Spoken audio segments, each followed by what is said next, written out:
Halo semuanya, selamat datang kembali di channel Pet Indonesia. Pernah gak sih kamu udah ngirim email gitu ya, atau chat ke klien dari Amerika, rasanya udah sopan banget, udah jelas banget, tapi mereka kayak cuek, jawabnya juga dingin, atau malah nggak dibales sama sekali. Kalau kamu kerja remote untuk perusahaan atau klien dari Amerika, gaya komunikasi itu sebenarnya punya peran yang besar banget ya. Mereka punya standar, ekspektasi, bahkan cara menyampaikan sesuatu yang sangat berbeda dengan klien lokal atau dari negara lain. Nah, kalau kamu bisa menyesuaikan gaya komunikasi kamu dengan cara yang mereka suka, itu kerja akan jadi lebih lancar, lebih dihargai, atau bahkan bisa dipercaya untuk menanggung tanggung jawab yang lebih besar lagi. Di video ini saya akan bahas gimana sih cara komunikasi yang disukai oleh klien Amerika, mulai dari gaya bahasa, struktur pesan, sampai cara ngebangun relasi lewat email, chat, dan juga meeting. Tips yang pertama adalah langsung ke inti tapi tetap sopan. Orang Amerika pada umumnya suka komunikasi yang straight to the point ya. Mereka nggak suka muter-muter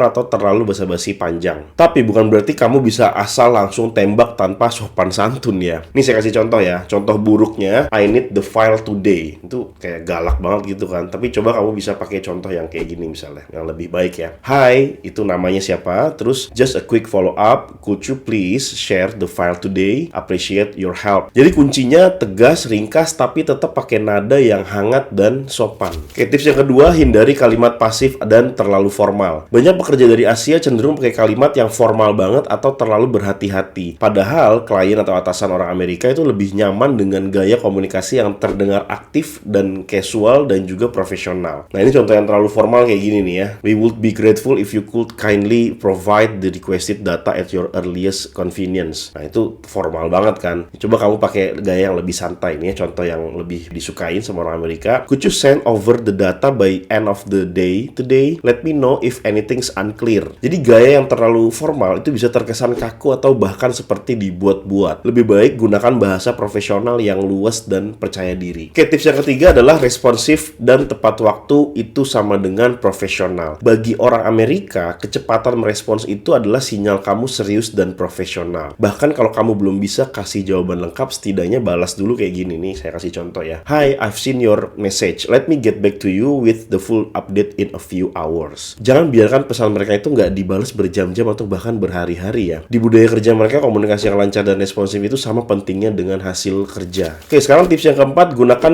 bullet points atau struktur yang jelas. Kalau kamu kirim email atau update yang panjang, struktur itu penting banget ya. Klien orang Amerika atau bos orang Amerika itu cenderung lebih menghargai pesan yang enak dibaca, jelas, dan langsung bisa dipahamin. Coba pakai tips yang kayak gini. Yang pertama, paragraf pembuka yang singkat. Kemudian yang kedua, bullet point untuk detailnya. Kemudian yang ketiga, paragraf penutup dengan aksi atau pertanyaan. Contohnya kayak gini. Hai, terus kasih nama bos kamu gitu ya. Here's a quick update from my side. Terus the design draft has been finalized. Awaiting feedback from QA team. We'll prepare the presentations by Thursday. Let me know if there's anything you would like me to adjust before then. Nah, itu kayak gitu tuh. Jadi strukturnya tuh singkat tapi cakep gitu ya. Oke, kita masuk ke tips yang kelima, yaitu jangan ragu untuk kasih update secara teratur. Jangan nunggu ditanya. Satu hal yang bikin klien atau bos orang Amerika itu puas kerjanya sama kamu adalah mereka nggak perlu ngejar-ngejar. Mereka suka seorang profesional yang proaktif, ngasih tahu update rutin meskipun nggak diminta ya. Ini bisa lewat email mingguan atau bahkan chat singkat. Contohnya, just wanted to keep you in the loop. I've completed X and will move on to Y today. Dengan cara ini kamu akan kelihatan bisa dipercaya dan mereka juga merasa tetap punya kendali atas progres kerja meski dari jarak jauh. Oke, tips yang keenam adalah bangun hubungan bukan sekedar tugas. Meskipun mereka sebenarnya menyukai efisiensi ya, orang Amerika itu sebenarnya sangat suka small talk yang ringan dan sopan. Kamu sebenarnya nggak harus basa-basi yang panjang gitu ya, tapi sedikit sentuhan personal bisa bikin mereka lebih connect. Contohnya, hope your week's going well, atau enjoy our last call, excited to move forward. Ucapan-ucapan yang singkat-singkat kayak gitu lah, kayak after meeting, atau lagi ada update apa kita ucapin sesuatu gitu ya. Kalimat sederhana kayak gitu bisa bantu ngebangun hubungan jangka panjang. Intinya kerja tetap profesional tapi tetap ada sisi manusiawinya juga gitu ya. Oke, tips yang ketujuh, kalau ada masalah jujur dan fokus ke solusi. Jangan takut ngaku salah atau lapor kalau misalnya emang ada kendala. Klien Amerika atau bos orang Amerika itu lebih menghargai kejujuran dan tanggung jawab ya, daripada kamu diem dan menyembunyikan masalah. Tapi juga jangan cuma bilang ada masalah gitu ya, tapi langsung kasih konteks dan solusi solusinya. Contoh ya, just a heads up, I ran into a delay with the upload due to X ya, X itu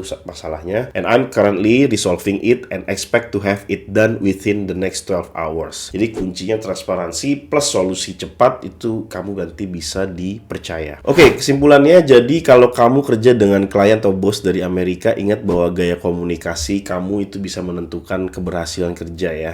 Mulai dari cara menyampaikan pesan, merespon yang cepat, dan juga sampai ngebangun relasi yang lebih hangat tapi juga tetap profesional. Semua itu bisa bikin kamu tampil lebih terpercaya dan dihargai. Nah, buat kamu, apakah kamu pernah kerja dengan bos orang Amerika atau masih bingung menyesuaikan gaya komunikasi kamu itu seperti apa? Coba tuliskan aja pendapat kamu atau pertanyaan kamu di kolom komentar di bawah. Ya, buat kamu yang saat ini sedang mencari pekerjaan, cek aja link yang ada di kolom deskripsi di bawah, karena Paired Recruiting Indonesia menyediakan berbagai lowongan kerja secara remote di overseas company, yang company-nya ada di US, di Europe, dan juga bahkan sampai ke Australia. Disesuaikan saja dengan skill, pengalaman, dan juga expertise kamu, di-apply sebanyak-banyaknya, dan saya doakan semoga kamu bisa mendapatkan kerja secara remote melalui Paired, yang mana layanan Paired ini semuanya free ya, nggak ada potongan apapun gitu, nggak ada bayar apapun. Ya, mungkin itu aja untuk video kali ini. Jangan lupa di like, di komen, dan juga di subscribe. Terima kasih sudah menonton video ini. Saya Billy Dolmen, dan sampai bertemu lagi di video selanjutnya.